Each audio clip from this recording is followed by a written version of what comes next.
Hey, I'm Ryan Reynolds. At Mint Mobile, we like to do the opposite of what Big Wireless does. They charge you a lot, we charge you a little. So naturally, when they announced they'd be raising their prices due to inflation, we decided to deflate our prices due to not hating you. That's right. We're cutting the price of Mint Unlimited from $30 a month to just $15 a month. Give it a try at mintmobile.com/switch. $45 up front for 3 months plus taxes and fees. Promo rate for new customers for limited time. Unlimited more than 40 gigabytes per month. Slows full terms at mintmobile.com. It's Saturday the 22nd of June. I'm Ciara Revens, and this was a week that saw the Tory party still in trouble with polls, a new election betting scandal. Putin makes a state visit to North Korea.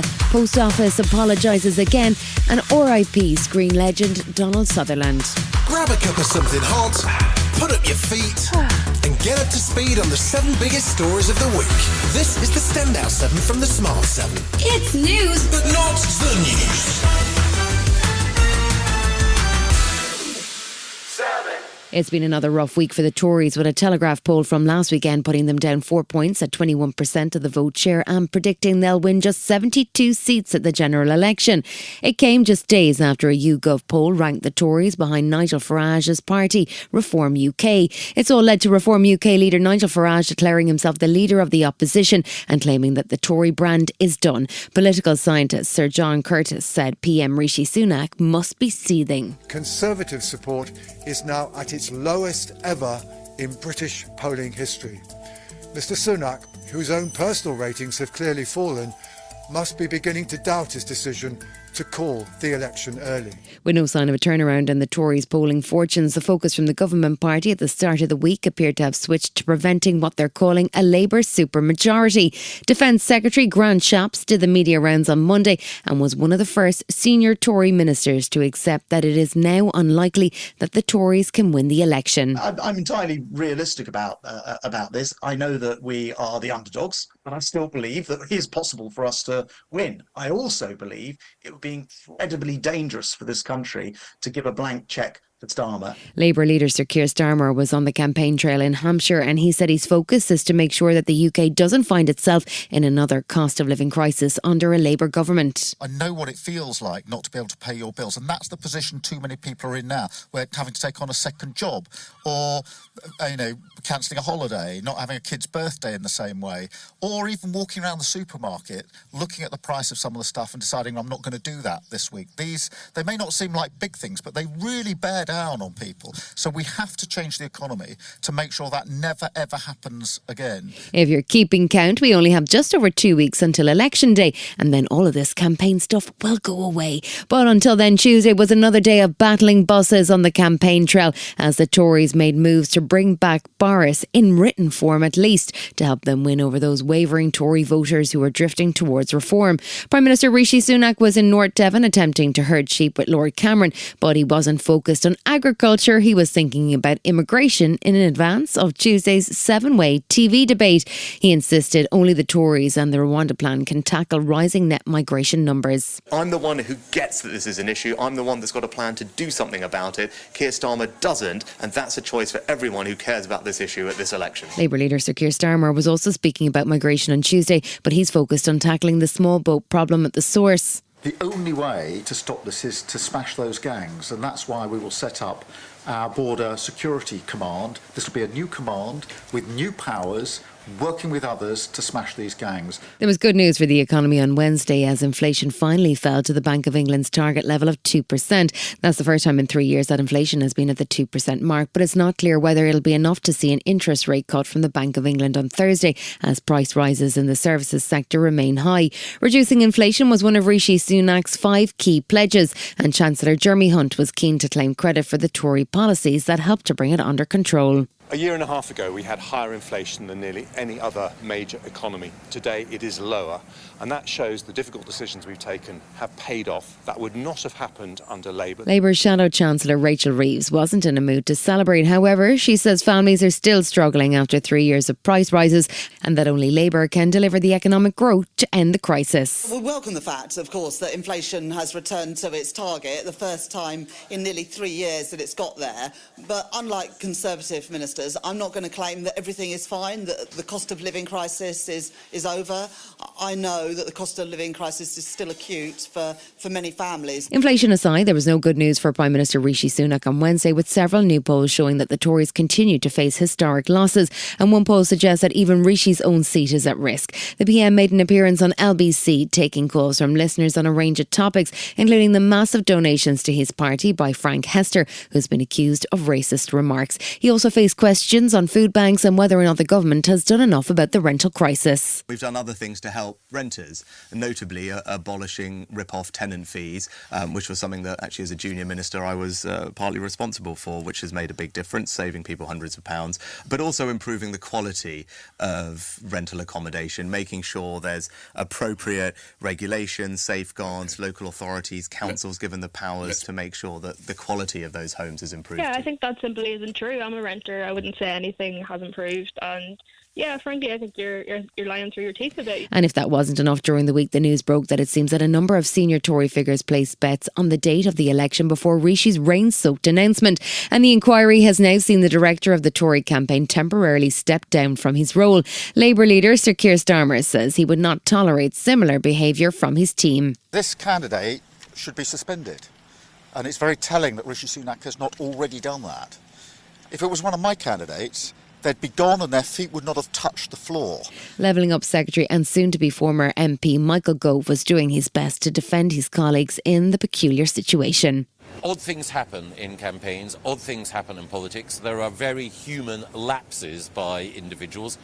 My view is let the process take its course and be properly critical of people who've made mistakes, and then in the fullness of time hope that they can find forgiveness.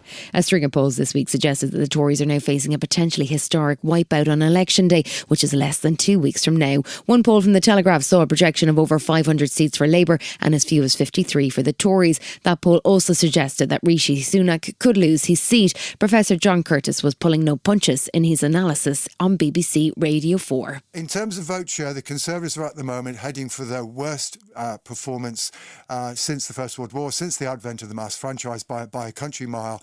And secondly, not even the More in Common poll suggests they're going to quite reach their lowest ever number of seats in the House of Commons, which is 156 all the way back in 1906. But despite the dismal week for the Conservative Party and their election chances, former Tory MP Sir Charles Walker was adamant that with 2 weeks to go, there's still plenty of time for the Tory campaign to turn things around. I thought we would be performing better this far into the campaign. I really did. I thought that the gap would be closing. I still think the gap will close. I think we have to do significantly better than that. I'm still in it to win it. You have to be in it to win it because, well, you have to be because we have hundreds, thousands of activists knocking on doors, and it would be completely disingenuous of me. No, it would be wrong of me, not disingenuous, it would be wrong of me to come onto this programme and say, well, it's all over. Well, the Tories and Labour battled it out this week. Monday saw both Reform UK and the SNP launch their manifestos with quite different policies in mind. With the start of the week seeing another poll that put Reform ahead of the Tories, leader Nigel Farage got busy claiming the role of opposition party leader for himself. The Reform manifesto, which is in fact a contract with the people, contained massive tax cuts, over 150 billion in spending pledges, and a promise to cut NHS waiting lists to zero in 2 years. Meanwhile, SNP leader John Swaney was in the Outer Hebrides with a totally different plan. So our manifesto will be the alternative for Scotland. A very different manifesto, a very different prospectus of what Scotland should be considering at this election. A manifesto which is about ending austerity, ending Brexit, and establishing Scotland as an independent country with the power and the ability to take our own decisions. Meanwhile, Lib Dem leader Sir Ed Davey has been making headlines with his political stunts, which included falling 5 times off a paddleboard into Lake Windermere last month to raise awareness about sewage dumping. He's been accused of not taking things seriously, but he said it's all about engaging voters so that the Lib Dems can make some serious gains. We're talking about the environment. We're the ones campaigning against the sewage scandal, for example. And I'm determined in all the seats that we we can win across the blue wall against many Conservatives in the West Country and so many other places. People hear about what the Liberal Democrats stand for from our local champions, because we could make real gains at this election. And this week the Lib Dems focused on a topic that both Labour and the Tories seem to be afraid to mention. That topic is Brexit and the damage that they believe it's done to the UK's economy and cooperation with our European neighbours. While the Lib Dem manifesto doesn't suggest rejoining the EU, they would like to see the UK back in the customs union. And their spokesperson for Foreign Affairs, Leila Moran, says it's a topic that needs to be discussed. It will surprise nobody that the Liberal Democrats are the most pro-European UK-wide political party, and what we say is we want to be at the heart of Europe again, but we also recognise the road may well be long, and in our manifesto is a plan for how we get there. The Green Party also want to get a topic bank on the table, and that's about the economy and the need for tax rises, despite the many promises that no more are coming. Adrian Ramsey is co-leader of the Greens. Sadly, there's a conspiracy of silence in this election between Labour and the Conservatives about the fact that, as the Institute for Fiscal Studies has said, the next government is either going to have to cut public services or increase taxes. And the Green Party is setting out a vision for how we could ask those with the broadest shoulders to pay modestly more in tax in a way that will enable us all to benefit. In Scotland, the SNP formally launched their manifesto with an independent Scotland firmly at the centre of their proposal. Leader John Swiney says that unless Scottish voters support the SNP, it'll just be more of the same, whether it's Labour or the Tories. People are desperate to get rid of the Tories. Absolutely desperate to get rid of this awful, awful Conservative government. And they are considering, and I put it no further than that, considering voting Labour, but I find it my duty to say to people, be careful what you wish for.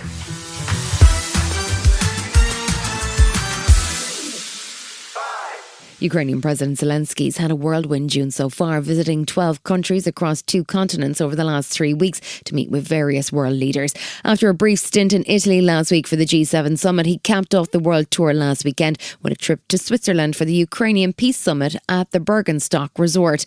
The conference saw more than 80 countries and international organisations sign a joint communique calling for the protection of Ukraine's territorial integrity. However, bigger nations, including Brazil, India and Saudi Arabia, did not sign the document. Addressing the crowd in the opening statement on Saturday, Zelensky says no one should ever be threatened by the prospect of nuclear war. Our principles are clear. No one had the right to wage a war of aggression against a neighbor and undermine one of the basic principles of the UN Charter, the territorial integrity of states. No one had the right to threaten the world with nuclear weapons. On Tuesday, it was Russian President Vladimir Putin's turn to hit the road for a state visit to North Korea to meet with Supreme Leader Kim Jong-un. On the agenda for discussions were closer security cooperation and more supplies of ammunition and missiles, with South Korean sources estimating that over 5 million shells have already been shipped to Russia's front line with Ukraine. As Russia and North Korea grow closer, the US, South Korea and Japan move to formalise their own security partnership. And South Korean Defence Minister Shin Won-sik told Bloomberg News that he's expecting to attend a summit in the US later this year. We consider the transfer of key technologies related to nuclear and missile programs as the red line. But it's something that needs to be decided together by South Korea and the US. There's no point in the South Korean government setting it alone.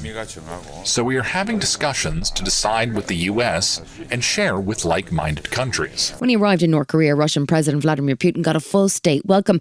There was an official ceremony with thousands of spectators who watched as Putin and Kim Jong-un stood side by side in a black convertible state car as it drove past the crowds.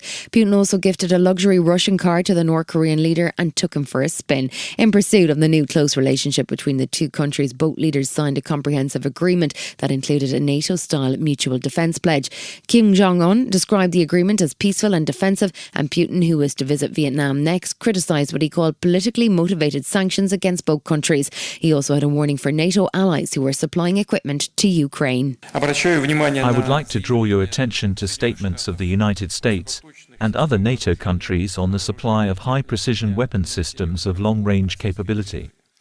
In this regard, the Russian Federation does not exclude cooperation with North Korea.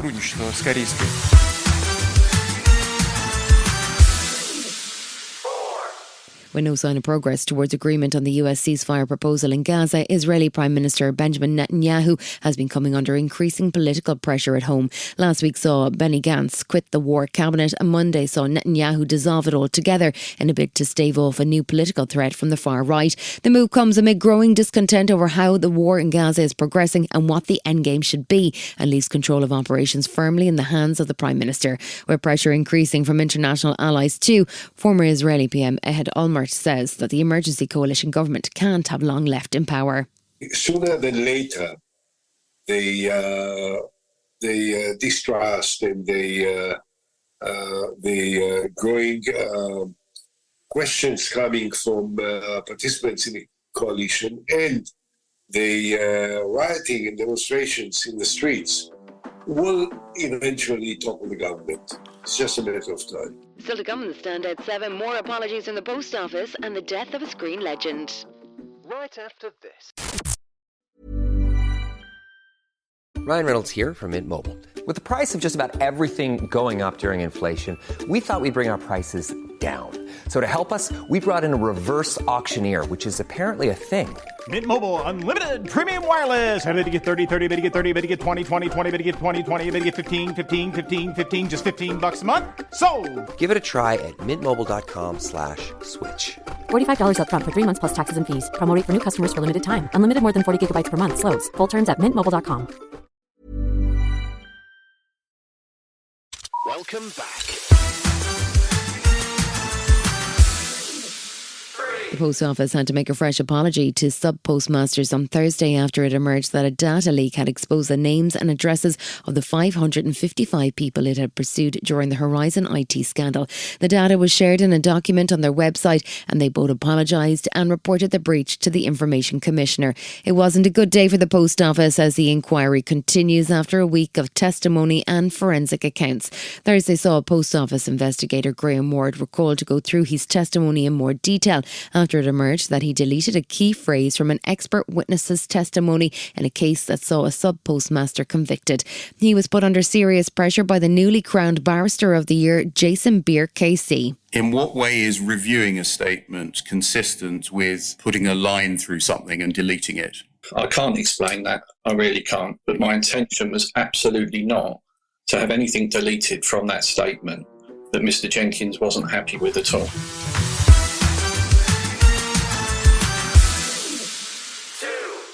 Early Monday morning, our time saw the 77th annual Tony Awards hand out gongs to the best and brightest on Broadway. There was a host of familiar names picking up prizes, including Succession's Jeremy Strong for his role in An Enemy of the People and Sarah Paulson for her role in The Appropriate.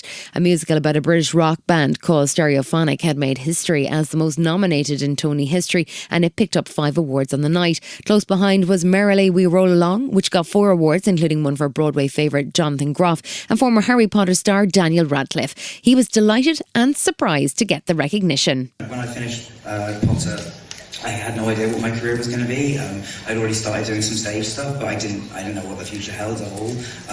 So yeah, to have had the last year like playing Weird Al and also doing Merrily We Roll Along is awesome.